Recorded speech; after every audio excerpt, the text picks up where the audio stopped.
नमस्कार दोस्तों, कैसे हैं आप लोग।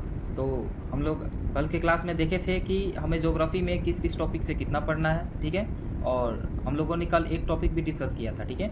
तो आज उसी का थोड़ा सा पार्ट बचा हुआ है जिसे हम लोग आज के इस क्लास में डिस्कस करेंगे, ठीक है।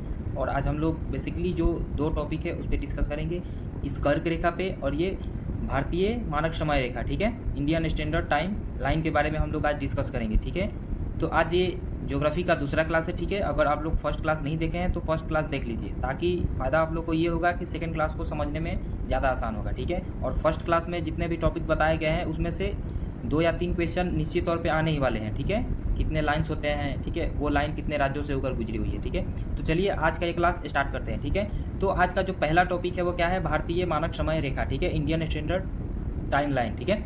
तो देखिए, ये जो है हम कल भी बताए थे कि इसे हम लोग क्या बोलते हैं, कर्क रेखा बोलते हैं, ठीक है। और ये कर्क जो रेखा है वो कितने राज्यों से होकर गुजरती है, 8 राज्यों से, ठीक है। कितने राज्यों से होकर गुजरती है, 8 राज्यों से होकर गुजरती है, ठीक है। वो कौन कौन से हैं, गुजरात, राजस्थान, एमपी, छत्तीसगढ़, झारखंड, वेस्ट बंगाल, त्रिपुरा और मिजोरम। ये 8 राज्य ऐसे हैं जिनसे होकर क्या कर्क रेखा गुजरती है, ठीक है। बात इतनी समझ में आ गई। चलिए नेक्स्ट चीज़ देखते हैं, ठीक है।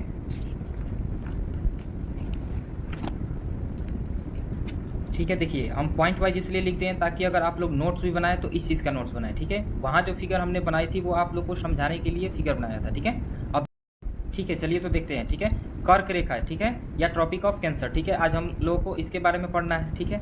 तो 8 राज्यों से गुजरती है, ठीक है। और वो 8 राज्यों का ट्रिक भी हम क्या बताए थे, गुराम छत से झाक पीटी मीजो, ठीक है। ये ट्रिक याद कर लीजिएगा, हमेशा काम देगा। और ये जो ट्रिक है वो किधर से है, यहाँ जो दिख रहा है भारत का मैप, ये पश्चिम से पूर्व की तरफ राज्य का है, ठीक है।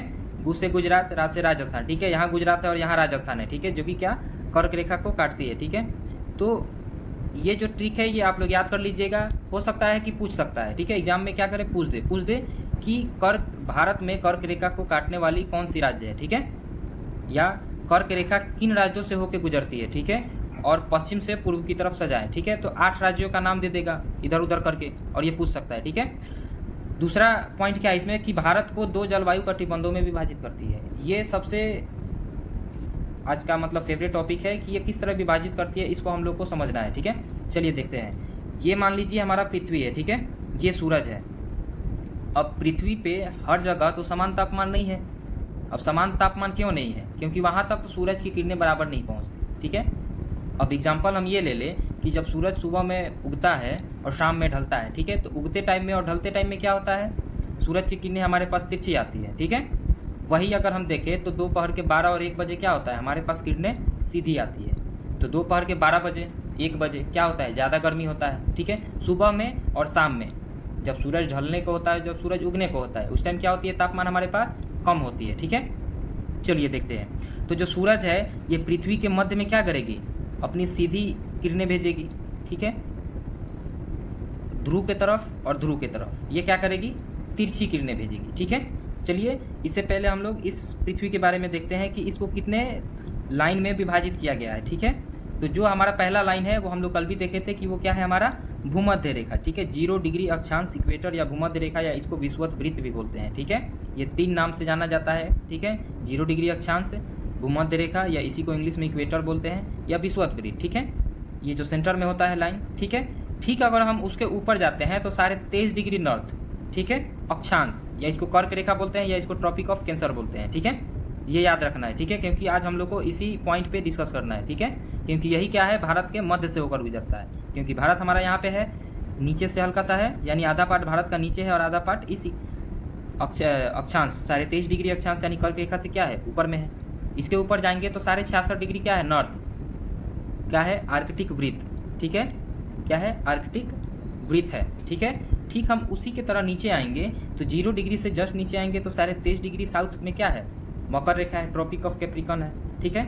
ठीक उसके नीचे आएंगे तो साढ़े 23 डिग्री साउथ में क्या है, अंटार्कटिक वृत्त है, ठीक है। आ गया बात इतना समझ में। चलिए अब जो लास्ट पॉइंट है वो क्या है, 90 डिग्री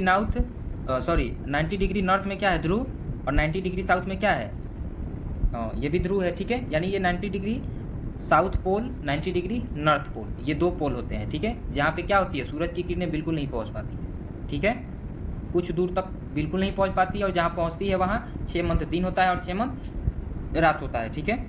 अगर यहाँ पे दिन होगा तो यहाँ पे रात होगा, ठीक है, क्योंकि हम लोग को पता क्या है कि हमारी पृथ्वी जो है वो क्या है, टिल्ड है। ठीक है, चलिए अब जो हम पॉइंट देखने वाले हैं उस पर देखते हैं। ठीक है, सूरज की जो किरणें हैं अगर हमारे पृथ्वी के मध्य में पूरे सीधी जाएंगी तो पृथ्वी के मध्य से थोड़ा ऊपर और थोड़ा नीचे, ठीक है, यानी 23.5 डिग्री और 23.5 डिग्री नॉर्थ और 23.5 डिग्री साउथ में। ठीक है, यहाँ पर क्या होगा, तापमान ज़्यादा होगा। ठीक है, अब तापमान ज़्यादा होगा तो इस जोन को हम क्या बोलेंगे, उष्णकटिबंधीय क्षेत्र। ठीक है, ये कौन सा क्षेत्र हो जाएगा, उष्णकटिबंधीय क्षेत्र, ये वाला। ठीक है, ये और ये वाला। ठीक है, यानी 23.5 डिग्री नॉर्थ और 23.5 डिग्री साउथ, इन दोनों के बीच का जो क्षेत्र है वो कौन सा हो जाएगा, उष्णकटिबंधीय। ठीक है,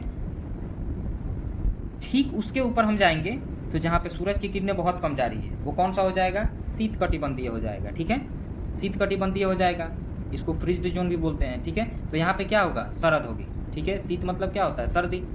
ठीक वैसे ही नीचे आएंगे साउथ पोल के तरफ तो यहाँ पे भी क्या होगा, 66.5 डिग्री अंटार्कटिक वृत्त पे क्या होगा, यहाँ पे भी क्या होगा, फ्रीज्ड जोन होगा, शीत कटिबंध होगा। ठीक है, अब जो मेन पॉइंट है उसको समझना है। ठीक है, अच्छे से समझना है। बीच में क्या है, तापमान अधिक है, ऊपर क्या है, तापमान कम है, और फिर नीचे क्या है, तापमान कम है। तो जो हिस्सा बचा उसमें क्या होगा, ना तापमान ज़्यादा होगा ना तापमान कम होगा। ठीक है, यानी कभी तापमान थोड़ा सा ज़्यादा होगा तो कभी तापमान थोड़ा सा कम होगा। ठीक है, इसका एग्जाम्पल हम लोग देख सकते हैं। ठीक है, हमारे यहाँ क्या होता है, कुछ मंथ बरसात का होता है, कुछ मंथ सर्दी का होता है, कुछ मंथ गर्मी का होता है। ठीक है, जैसे कि अभी बरसात का मौसम चल रहा है। ठीक है, कुछ ही एक मंथ के बाद क्या आ जाएगा, ठंड का मौसम आ जाएगा। ठीक है, तो ये बात समझ में आ गई।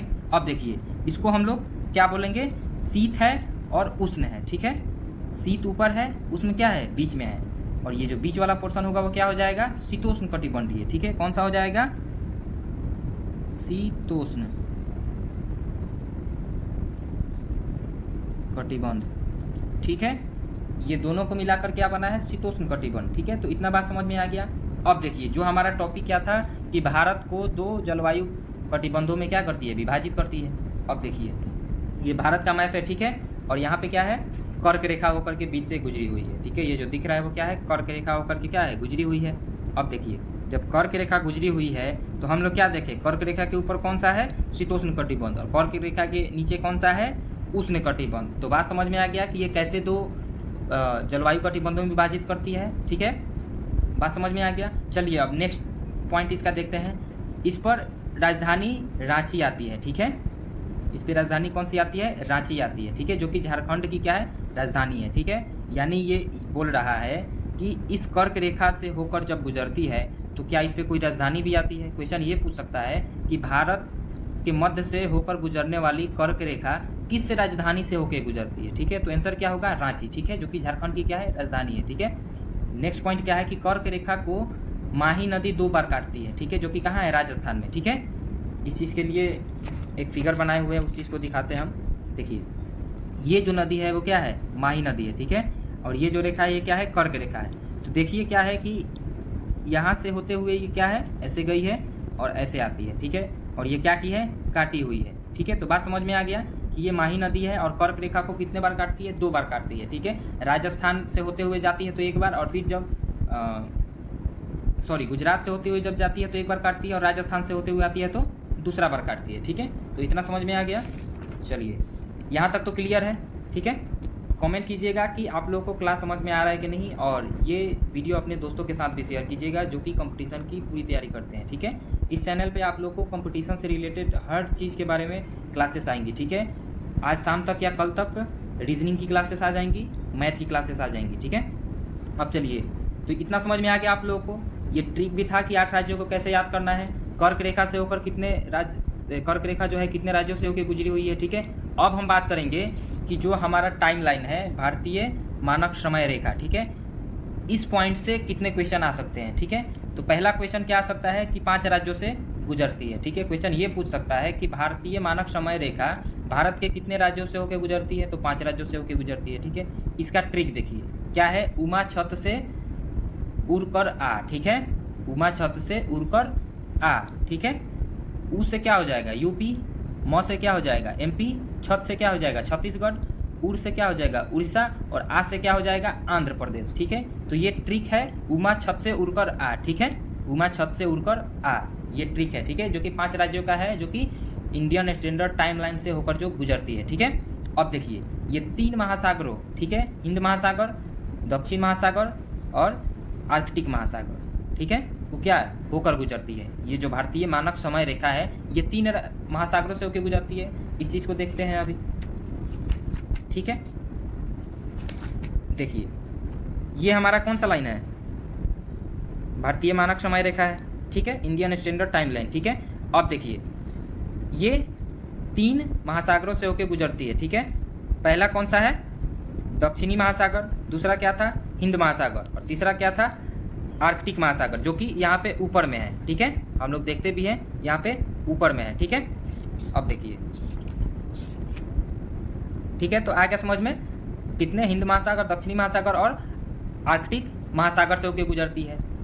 अगर क्वेश्चन ये पूछ दे कि जो इंडियन स्टैंडर्ड टाइम लाइन है ये कितने महाद्वीप से होकर गुजरती है, तो कितने महाद्वीप, 2 महाद्वीपों से होकर गुजरती है, एशिया और अंटार्कटिक महाद्वीप से होकर गुजरती है, ठीक है। चलिए इसको भी देखते हैं। देखिए ये है, ठीक है, जब हम एशिया में हैं तो एशिया से होकर गुजरी है, ये तो कंफर्म है। लेकिन एक जो है अंटार्कटिक महाद्वीप, ये कहाँ पे है, तो सबसे नीचे आता है, ठीक है। जो हम मैप में देखेंगे तो वो सबसे नीचे आता है अंटार्कटिक महाद्वीप, ठीक है। तो ये 2 महाद्वीपों से होकर गुजरती है, अंटार्कटिक और एशिया, ठीक है, एशिया और अंटार्कटिक, ठीक है। तो ये 2 महाद्वीपों से होकर गुजरती है, ठीक है। अब देखिए इतना समझ में आ गया। अब क्वेश्चन ये पूछ सकता है कि जो हमारा स्टैंडर्ड टाइम लाइन है यानी इंडियन स्टैंडर्ड टाइम लाइन, ये मेन स्टैंडर्ड टाइम लाइन या वर्ल्ड स्टैंडर्ड टाइम लाइन से कितने घंटे दूर है, ठीक है। तो ये कितने घंटे, 5.5 घंटा क्या है, दूर है, ठीक है। यानी जब हमारे पास सुबह के 5:30 बज रहे होंगे तो इंग्लैंड में जहाँ से ये होकर ग्रीनविच रेखा जिसको हम लोग बोलते हैं होकर गुजरी हुई है, तो वहाँ पे कितने बज रहे होंगे, 11:30 बज रहे होंगे, ठीक है। जब हमारे पास 5:30 बज रहे होंगे तो वहाँ पे 12 बज रहे होंगे, जब हमारे पास 5 बज रहे होंगे तो वहाँ पे 11:30 बज रहे होंगे, ठीक है। जो हमारा आज का लास्ट टॉपिक है वो क्या है कि अंतर्राष्ट्रीय मानक समय रेखा, ठीक है। तो इसको हम लोग ग्रीनविच रेखा भी बोलते हैं, ठीक है। इसको क्या बोलते हैं, ग्रीनविच रेखा भी बोलते हैं। ये 3 महाद्वीपों और 3 महासागरों से होकर क्या है, गुजरती है। पहला क्या है, यूरोप, दूसरा क्या है, अफ्रीका, और तीसरा क्या है, अंटार्कटिका महाद्वीप, ठीक है। 3 महासागर कौन कौन से हैं, आर्कटिक, अटलांटिक और अंटार्कटिका महासागर से होकर गुजरती है, ठीक है।